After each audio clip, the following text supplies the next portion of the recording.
Send $4,000 or you're out of this family," my son barked across the breakfast table. I hadn't even finished pouring my coffee. His voice was sharp, full of something colder than anger, certainty. Across from him, my daughter-in-law smirked without looking up from her phone. "Consider it back rent," she muttered, like she was doing me a favor by spelling it out. I stared down at the countertop. The marble was smooth, warm in the morning sun, and expensive because I'd paid for it. Just like the kitchen remodel, the down payment on the house, and the emergency daycare last spring when they didn't have it that month. I opened my mouth, closed it, and looked at my grandson's empty high chair. He'd just learned to walk last week. I thought this morning was about celebrating that maybe taking pictures, maybe pancakes. Instead, I was being invoiced for existing. I didn't say a word. I just set my mug down, walked back to my room, the converted guest room they now called the overflow. My name was never on the mailbox, just on the mortgage. They wanted $4,000. A number picked not for logic, but for punishment. For saying no last week when they asked for a new SUV. For suggesting they wait. For reminding them I'd already paid enough. Back in my room, I sat on the edge of the bed. I could still hear them in the kitchen. She was laughing now, telling him she'll pay. She always does. That part was true. I always did. I paid when his father died. I paid when he dropped out. I paid when they couldn't. Not just in dollars, but in sleep insecurity and years. But something inside me didn't move this time. Something stayed still. Cold. Quiet. Thinking. I opened my banking app. Then I opened the folder marked Deed Co-owner. And that's when I saw the first red flag. The guest room they gave me used to be a storage space. I cleared it out myself, boxed up their holiday junk, painted the walls, even installed shelves. It still smells faintly of dust and old cardboard, but it's mine. Or at least it was the only space in the house where I didn't feel constantly watched or dismissed. I moved in after they begged me to help with the mortgage, promised it would be temporary. Said they'd pay me back. Said I'd be part of the family again. That was nearly 2 years ago. Since then, I've paid for the new water heater, covered a 2-month gap in daycare, and even co-signed a refinance when their credit wasn't strong enough.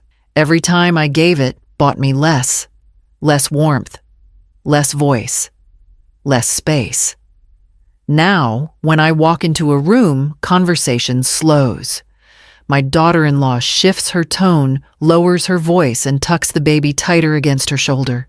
"He gets fussy around her," she once said, when I reached out to hold him.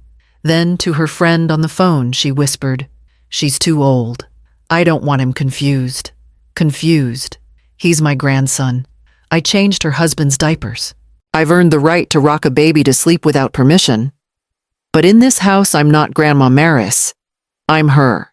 The one who's always around, who folds the laundry before they get home, who replaces the toilet paper when it runs out, who quietly pays the difference when their budget doesn't stretch far enough. They post pictures of the baby's milestones, but I'm never in them. I buy gifts for holidays, only to see my name replaced with "from us" on the tags. I've been edited out of the family I helped build. I started staying in my room more. Less chance of conflict. Less risk of hearing, "We've got it," when I offer help I know they need. Less of me meant more peace for them, at least. That's when I realized I lived in the house. But I didn't live in their lives. And yet, they never stopped using my name on the account. I can still picture the first apartment my son and his wife rented. 2 mismatched chairs, a mattress on the floor, a toaster that only worked on one side. They were young, hopeful, and terrified. I told them it would get better. I lent them money for their deposit, co-signed their first car loan, and taught them how to build credit. Each step forward for them felt like a small victory for me, too. When his father died, I didn't take a break to grieve. I took on overtime tax clients on weekends and a part-time bookkeeping contract at night. 3 jobs stacked on top of each other until my hands shook from exhaustion. 2 retirements delayed, 1 dream cabin by the lake sold off before I ever held the keys. I told myself sacrifice was love. I believed it with every bill I paid. Their lives bloomed. They went from renting to owning, from used cars to SUVs, from frozen dinners to restaurants with linen napkins. My contribution was never on the invitations, but it was always on the receipts. When they needed a down payment, I wrote the check. When the heater broke, I paid the contractor. When daycare demanded a lump sum to keep the baby's spot, I covered it before the deadline passed.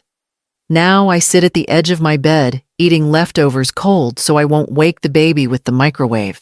They go out to dinner and come back with shopping bags and stories about a new wine bar. I get the silent treatment if I forget to restock the oat milk. All the things I once gave without question have become the reasons they dismiss me, proof somehow that I owe them more.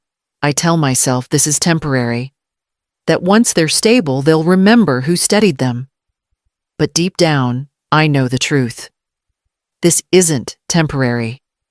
It's a pattern. And tonight, looking at my banking app open on my phone, I see the first real sign of how deep it runs. That night, after they'd gone upstairs, I sat on the edge of my bed, with my phone glowing in my hands. I opened the joint family support account, the one I had created so they would never have to scramble for bills or groceries. I hadn't looked at it in more than a year.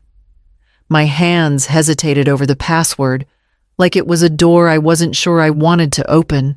When the balance appeared, my stomach dropped. Transactions scrolled like a confession: online boutiques, high-end restaurants, and then one charge that froze me: $1,200. Luxury stroller. I live under the same roof as that stroller. I hear the wheels squeak in the hallway. But when I reach for my grandson, his mother turns her body away, murmuring something about routine and too much stimulation. The numbers kept coming: $800 for a spa package, $300 at a wine club. All of it under the heading household. I rubbed my temples. Household.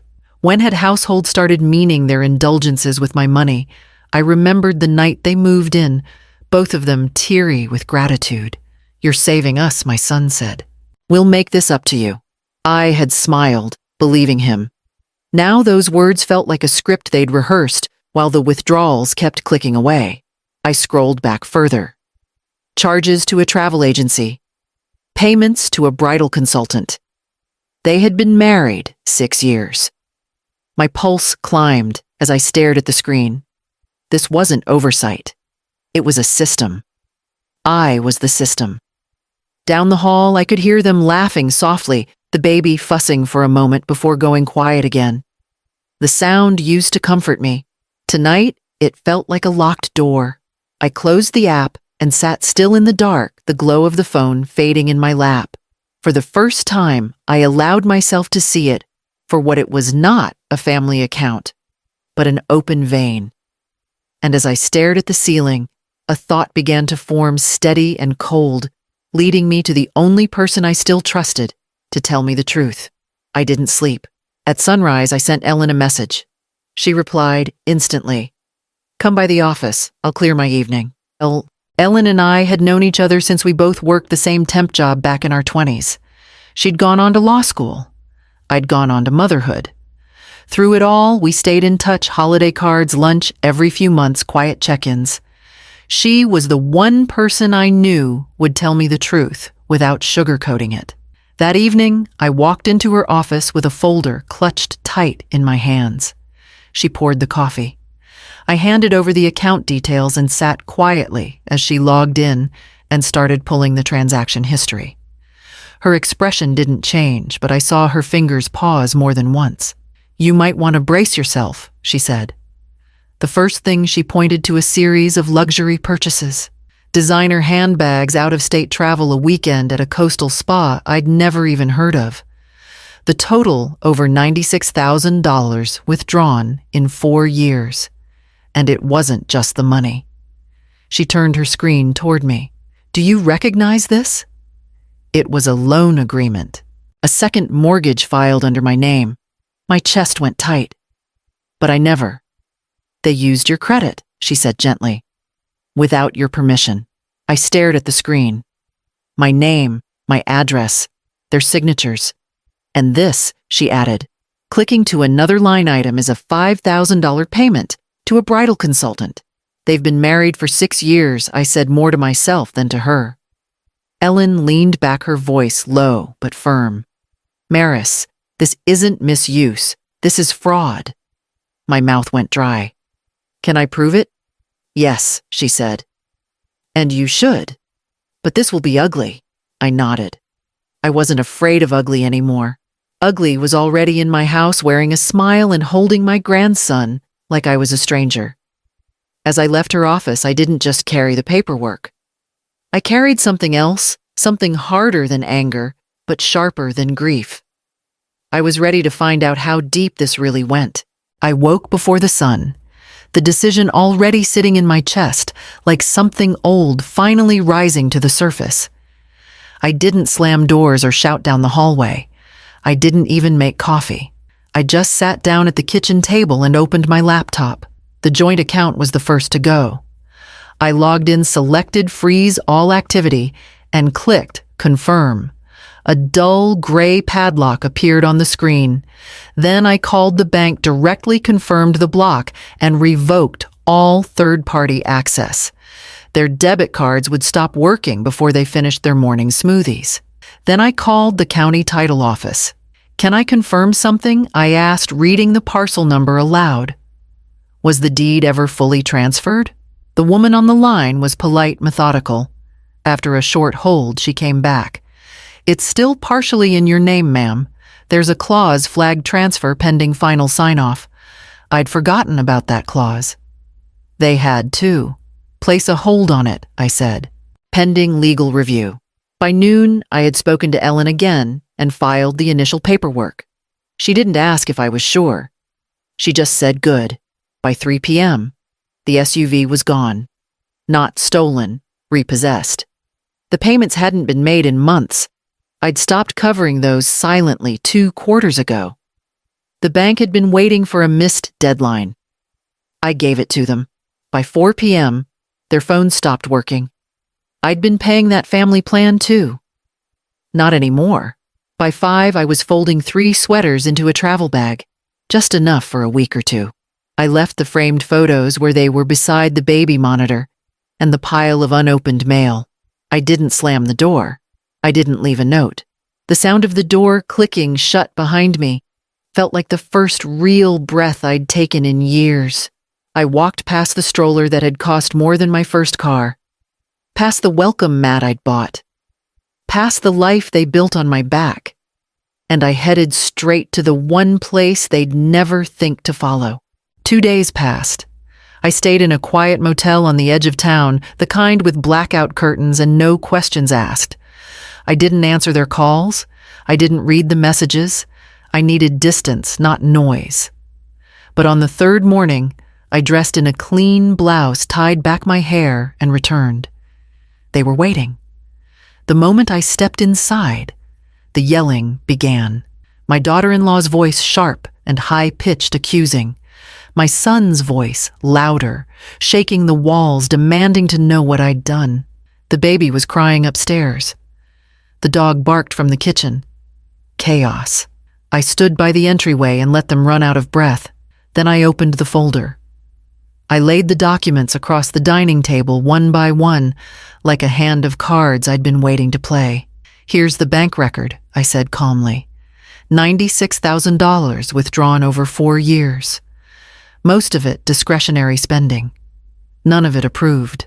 My son's face flushed red. This, I continued, tapping the 2nd page, is the 2nd mortgage taken out under my name. Forged. Illegal. His hands dropped to his sides. She looked away. And here I said, pulling out the final sheet is the current title of this house. Still active under my name. You remember the clause I never signed off on silence. You barked at me to send $4,000 or leave the family. I said, my voice steady. But I've given you 10 times that. More. And what I've received in return, I glanced at the cold leftovers on the counter.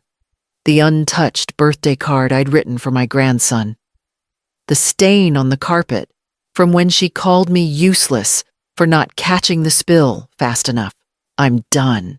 My daughter-in-law opened her mouth, but no sound came out. My son looked like he'd been hit, but not enough to fall. Not yet. I gathered the papers, slipped them back into the folder, and turned to leave. You want the house, I said, over my shoulder. Then start paying for it. And with that, I walked out again this time to finish what I started. I moved into the small lakeside rental that had caught my eye years ago, a place I once told myself I'd consider when things calmed down, when the world grew kinder. I never imagined I'd come here under such circumstances, but the air was quiet.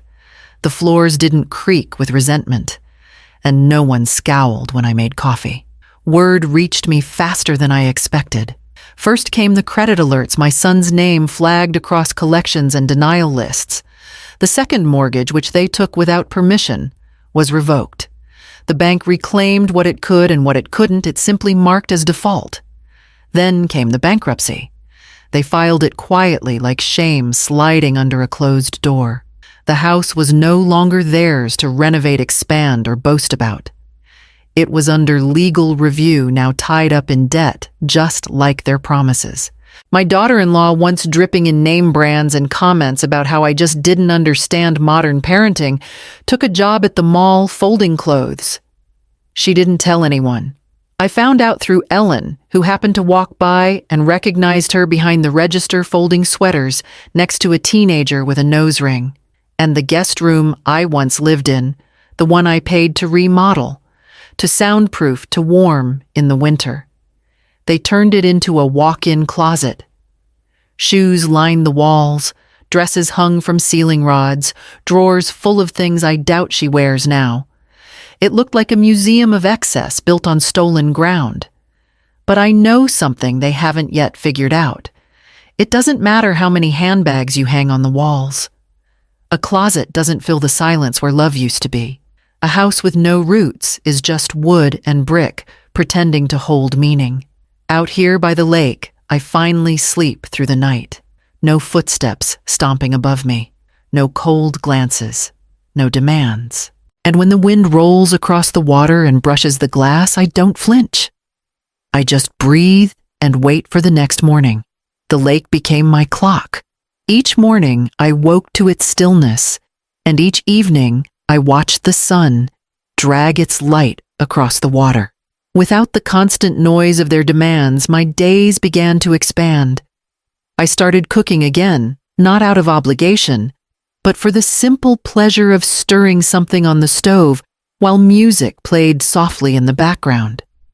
I joined a local book club, walking into the library one Thursday evening with nothing but my name and a smile. They welcomed me as if I belonged without needing to pay an entry fee. On Sundays, I brewed 2 cups of coffee. One for me. One for the woman I used to be, the one who stayed up late balancing their bills, who skipped lunches to cover their debts, who folded their laundry before her own. I set the second cup across the table as if she were sitting there. I looked at her and thought, you did everything you could and more. I smiled at her now. She finally said no. The people in my book club didn't know my story. They just knew me as Maryse, a woman who liked mysteries and homemade bread. That was enough. They laughed at my jokes. They asked for my recipes. They treated me like a person, not a purse. I began to feel my hands again, not as tools, but as parts of me. I kneaded dough, planted a small herb garden on the porch, wrote letters I never sent. Every small act stitched me back into myself. Sometimes in the early hours, I caught myself thinking about the old house, about the child I raised, and the grandchild I barely held. The ache was still there, but softer, like a scar instead of a wound. By the time the first autumn leaves began to gather at the edge of the lake, I knew I'd crossed a line I could never uncross. And on the day I opened my mailbox to find a letter with his handwriting on the envelope, my hands didn't shake. They were steady as I carried it back inside. One letter. That's all I wrote. It sat on the kitchen table for 2 days, folded once never sealed. I didn't plan to send it. I just needed to put it somewhere outside my chest. To my son, it began. You barked that I needed to pay $4,000 to stay in this family. So I left. And now that the money's gone, tell me, where did the family go? I didn't add anything else. No please. No wounds dressed as explanations.